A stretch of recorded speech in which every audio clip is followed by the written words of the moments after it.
বাংলাদেশের অবস্থা খুবই করণীয়। আমি বলবো যে দেখুন, এর পেছনে বহুত বড় ষড়যন্ত্র চলছে। ডাক্তার ইউনূস রাজত্ব পেয়েছে, হাসিনা সরকার ওখান থেকে পতন হয়েছে, তার দলের লোকরা চাইছে যে যা হোক করে আমরা ডাক্তার ইউনূসকে সরাবো। তবে আমি কালকে বলেছি, ডাক্তার ইউনূস যদি আল্লাহর পক্ষের লোক হয়, রসুলের পক্ষের লোক হয়, কোরআনের পক্ষে হয়, তবে আমার দোয়া থাকবে তার জন্য যে আল্লাহ তাকে কামিয়াবি দেন, এবং আল্লাহ যারা দ্বীনের পথে থাকবে আল্লাহ তাদেরকে রাজত্ব দান করুক। সকলে জোরে বলুন আল্লাহুম্মা আমিন। উত্তরপ্রদেশের সম্বল মসজিদ, আমি আগেই বললাম যে দেখুন, এই সম্বল মসজিদ লয়, এর আগে জ্ঞানবাপী হয়েছে, সম্বল হলো, তার আগে এরা মনে করেছে বাবরি মসজিদটা আমরা জোর জবরদস্তি কেড়ে নিয়েছি, যেটা রায় দিয়েছে অবৈধ রায়। বাবরি মসজিদের রায়টা রাইট নয়, রং। তোমরা গায়ের জোরে রায় দিয়েছ। বাবরি মসজিদে প্রমাণ পাইনি যে ওখানে মন্দির ছিল রাম। ওদেরই পুরোহিতরা বলছে রামের জন্মের জায়গারই ঠিক নেই এখন, তিনি কোথায় জন্মগ্রহণ করেছেন। বড় কষ্ট লাগে। যাই হোক, তোমরা যে স্বপ্ন দেখছো আমরা তোমাদের স্বপ্ন পূরণ হতে দেব না। তবে আপনাদেরকে বলে যাই, অ্যালার্ট থাকবেন, যেদিনে কলকাতায় ডাকা হবে আপনারা হাজির হবেন। জোরে বলুন ইনশাআল্লাহ। তারা উঠে পড়ে রেখেছে ওয়াকফ সম্পত্তিটা, 46,000 একর জমি খালি মুসলমানের আছে ওয়াকফ সম্পত্তিতে। বর্তমানে এইগুলো কেড়ে নিয়ে আদানি আর আম্বানিকে দিবার একটা পরিকল্পনা করেছে মোদী সরকার। ইনশাআল্লাহ কামিয়াবি হতে দেব না। ইনশাআল্লাহ আমরা হতে দেব না তোমার এই কামিয়াবি। কেন? আম্বানি যে জায়গাটায় বাড়ি করে রেখেছে, তার বাড়িটা, ওই জায়গাটা ওয়াকফ সম্পত্তির জায়গা। সে বাঁচানোর জন্য তাকে ওই জায়গাটা মাত্র ধোকা দিয়ে 50 কোটি টাকায় কিনা হয়েছে। বর্তমানে কয়েক হাজার কোটি টাকার মূল্য ওই জায়গাটা। মুম্বাই ধোকা দিয়ে মুসলমান দিকে কিনা হয়েছে। এইরকম হাজারো সম্পত্তি আপনার কেড়ে নিবে, আদানিকার আম্বানিকে দিবে, তোমরা কাজ করো। আর আপনাকে এসে বলবে এই রোডের সাইডে সাকরাইলের আপনার অঙ্কুরহাটির মসজিদ, এই মসজিদটা ভেঙে দিয়ে তোমরা অন্য জায়গায় মসজিদ করো, জায়গা দিচ্ছি, এটাই আমরা একটা আমাদের নিজস্ব কোনো প্রকল্প করব। আপনি কিছুই করতে পারবেন না।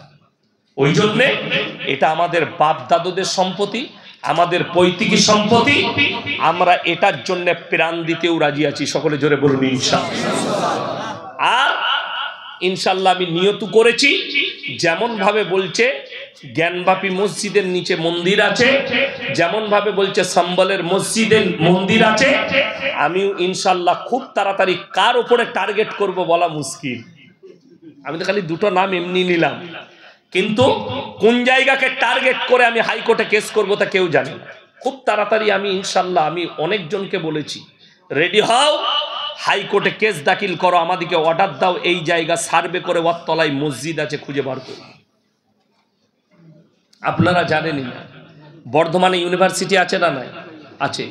খোঁজ নিয়ে দেখুন ইউনিভার্সিটিটা কার জায়গায় আছে। আমি খালি এতটুকু বললাম, খোঁজ নিয়ে দেখুন বর্ধমানে গোলাপবাগে কতগুলো মসজিদের জায়গা দখল করে বসে আছে, খোঁজ নিয়ে দেখুন।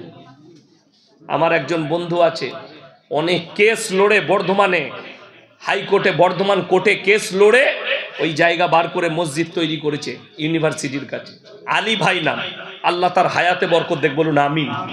লোকটা বড় মেহনত করেছে, আমার খুব খাস বন্ধু, বড় মসজিদ করেছে। তাই আমার ভাই, সকলে হাত তুলে একবার বলুন আজ থেকে নামাজ কেউ ছাড়বো না। জোরে বলুন ইনশাআল্লাহ। পাপাচারি থেকে নিজের দিকে বাঁচাবো। জোরে বলুন ইনশাআল্লাহ। মা বোনের দিকে পর্দায় নিয়ে আসবো। প্রত্যেকটা বাড়িতে আমি বলে দিই, রসুলের দুটো হাদিস লাস্টে শুনিয়ে দিই, যারা আল্লাহর রাস্তায় দিনের পথে থাকবে আল্লাহ কিয়ামত পর্যন্ত তাদেরকে ইজ্জতের রুজি দান করবেন। জোরে বলুন সুবহানাল্লাহ। যারা 5 ওয়াক্তের নামাজি হবে মৃত্যুকাল পর্যন্ত, হাদিসে আছে, তাদের রুজিতে কোনোদিন কমি হবে না।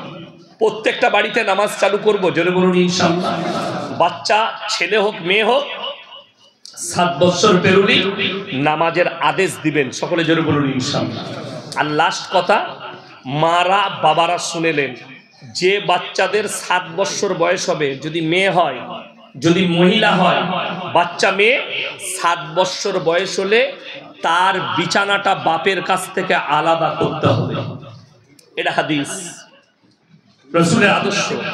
কোন বাচ্চা যদি 7 বছর বয়স হয়, বেটা ছেলে, তার মায়ের কাছ থেকে বিছানা আলাদা করে দিতে হবে। মা খুব ভালোবাসে কিন্তু বিছানা আলাদা করতে হবে। এইটা ইসলামী শরীয়ত। এই জন্যেই ব্যভিচার থেকে বাঁচানোর জন্যে, নোংরামি থেকে বাঁচানোর জন্য, জোরে বলুন সুবহানাল্লাহ।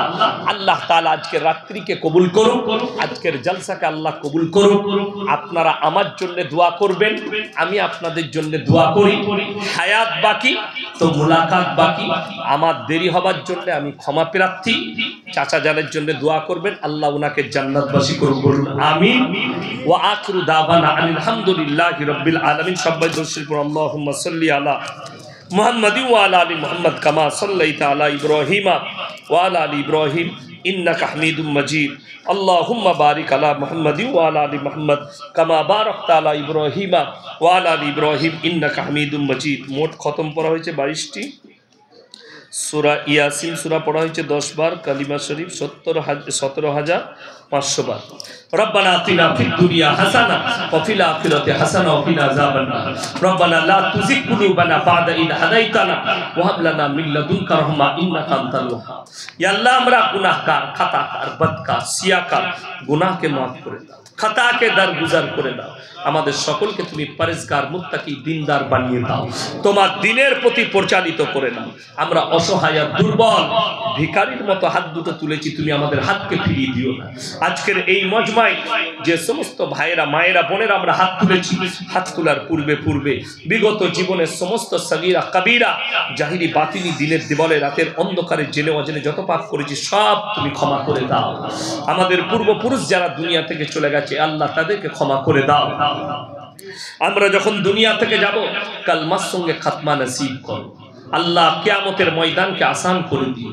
তোমার রাসূলের হাতে হাউজে কাউসার তুমি দান করো। আল্লাহ পুলসিরাতের উপরে বিদ্যুতের গতিতে পার করে দিও। যেভাবে চললে তুমি রাজি খুশি হবে সেইভাবে পরিচালিত করে নাও। যে ভাইয়েরা কচি কাচারা মেহনত করে আজকে জলসাকে দিয়েছে, আল্লাহ তুমি তাদের জানে মালে ইজ্জতে বরকত দাও, তাদের কারোবারে ব্যবসা বাণিজ্যই বরকত দাও। আল্লাহ এই গ্রামের প্রত্যেকটা বাড়িতে তুমি দিনের আলোকে জ্বালিয়ে দাও। আল্লাহ প্রত্যেকটা আমার ভাইকে মুমিনা বানিয়ে দাও। আল্লাহ জানি না তুমি কাকে ভালোবাসো। কত উলামায়ে দ্বীন হাত তুলেছেন, কত হাজী সাহেব, কত মুরব্বী বাবাজি, কত নওজওয়ান, কত মাসুম।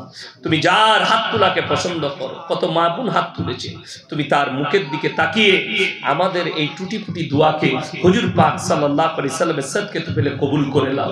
রব্বানা হাব লানা মিন আজওয়াজিনা ওয়া যুররিয়াতিনা কুররাতা আয়ুন ওয়াজআলনা লিল মুত্তাকিনা ইমামা। রব্বানা ওয়ালা তুহাম্মিলনা মা লা তাকাত লানা বি ওয়াফু আন্না ওয়াগফির লানা ওয়ারহামনা আনতা মাওলানা ফানসুরনা আলাল কওমিল কাফিরিন। ওয়া সাল্লাল্লাহু তাআলা আলা খায়রি খালকিহি মুহাম্মাদিন ওয়া আলিহি ওয়া আসহাবিহি আজমাইন বিরহমাতিকা ইয়া আরহামার রাহিমিন। আসসালামু আলাইকুম।